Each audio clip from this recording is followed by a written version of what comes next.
कर्मयोगी India या चॅनलच्या माध्यमातून प्रकृतिमान किंवा आरोग्य हा विषय आपण समजून घेत आहोत. लोकसेवकाचे आरोग्य, आरोग्य म्हणजे काय, हे दोन विषय आपण अगोदर समजून घेतलेले आहेत. त्याच आरोग्य मालिकेतील तिसऱ्या व्हिडिओमध्ये आजची अनारोग्यदायी जीवनशैली कशी आपोआप बनली आहे हे आपण समजून घेणार आहोत. महाराष्ट्र पोलीस दलात 23 वर्षापासून कार्यरत मी गणेश सुभाष देशमुख आपणा सर्वांचं या व्हिडिओमध्ये स्वागत करतो. बदलत्या व धावत्या जगामध्ये सर्वसामान्य माणसाच्या बदललेल्या जीवनशैलीचा खूप मोठा अडथळा आरोग्यासाठी निर्माण झाला आहे. आपण पाहू नेमकी बदललेली जीवनशैली कशी बनत चालली आहे. कामाच्या वेळा व कामाचे स्वरूप यामुळे बऱ्याच जणांना खाण्यापिण्याच्या वेळा पाळता येत नाहीत.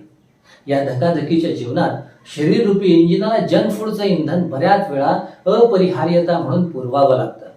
असं असलं तरी जंक फूडची टेस्ट मात्र मनात घर करून जाते आणि आवश्यकता नसतानाही जंक फूडचा स्वाद घेणे म्हणजे मनासारखे जीवन जगण्याच्या समाधानाचा एक भाग बनतो.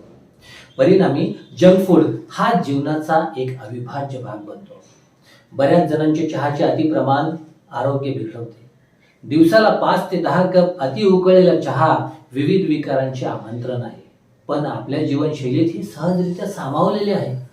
रात्री वेळेत न झोपता गरजेपोटी उशिरापर्यंत काम करणे, रात्रपाळीसारखे कर्तव्य आपले आरोग्यदायी रुटीन बिघडवते. नोकरी आणि प्रवासामुळे व्यायामाला वेळ देता येत नाही. रोजच्या खाण्यातील वाढते दूषित व रासायनिक पदार्थ, वाढते दूषित हवामान, कामांच्या बदललेल्या स्वरूपामुळे येणारी शारीरिक व मानसिक थकावट, सोशल मीडियाचा अनिर्बंध वापर जसे TV, mobile, Facebook, Insta, Twitter, Telegram, मौज, गेम्स एक प्रकारे या झोप न येण्याच्या गोळ्यात झाल्या आहेत. जास्त बैठे काम जे स्थूलपणाला आमंत्रण देते.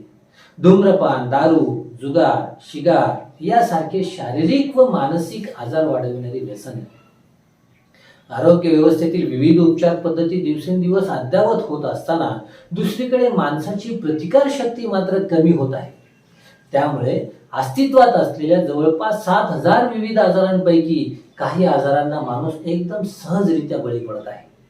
वाढती लोकसंख्या म्हणजेच गर्दी ही आजारांचे संसर्ग वाढवण्यास कारणीभूत ठरत आहे. काही तर अनुवंशिकतेने सोबतच येतात.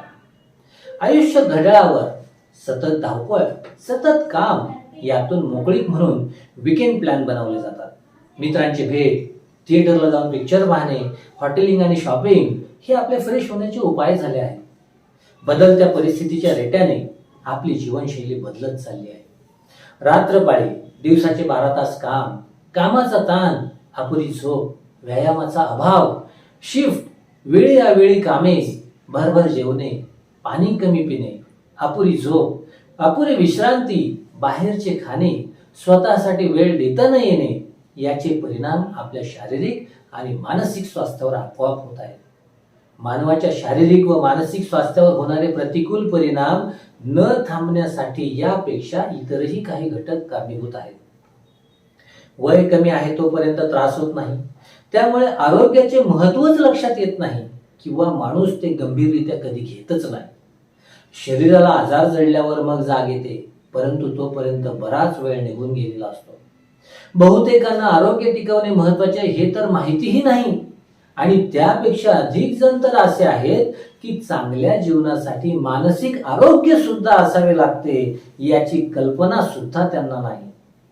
काही जण कर्तव्यपरायणतेबरोबरच आरोग्य सांभाळायला पाहिजे याला महत्त्वही देत नाहीत. ज्यांना आरोग्याचे महत्त्व माहीत आहे त्यापैकी बहुतेक जण ते मनावरच घेत नाहीत. आरोग्यवर्धनासाठी काय करावे हे माहीत असले तरी अंमलबजावणीच्या नावाने मात्र बरेच जण शून्य असतात. सोप्या भाषेत सांगायचे तर कळतं पण वळत नाही असे बरेच जण आहेत.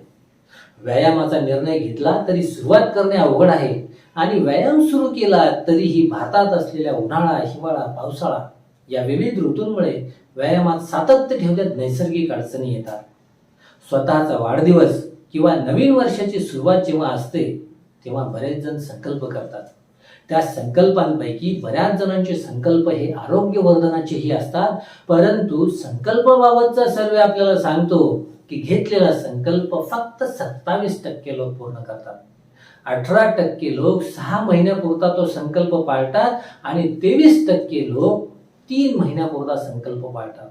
म्हणजेच 32% लोक हे संकल्प करूनही 3 महिन्यापर्यंत सुद्धा पोहोचत नाहीत.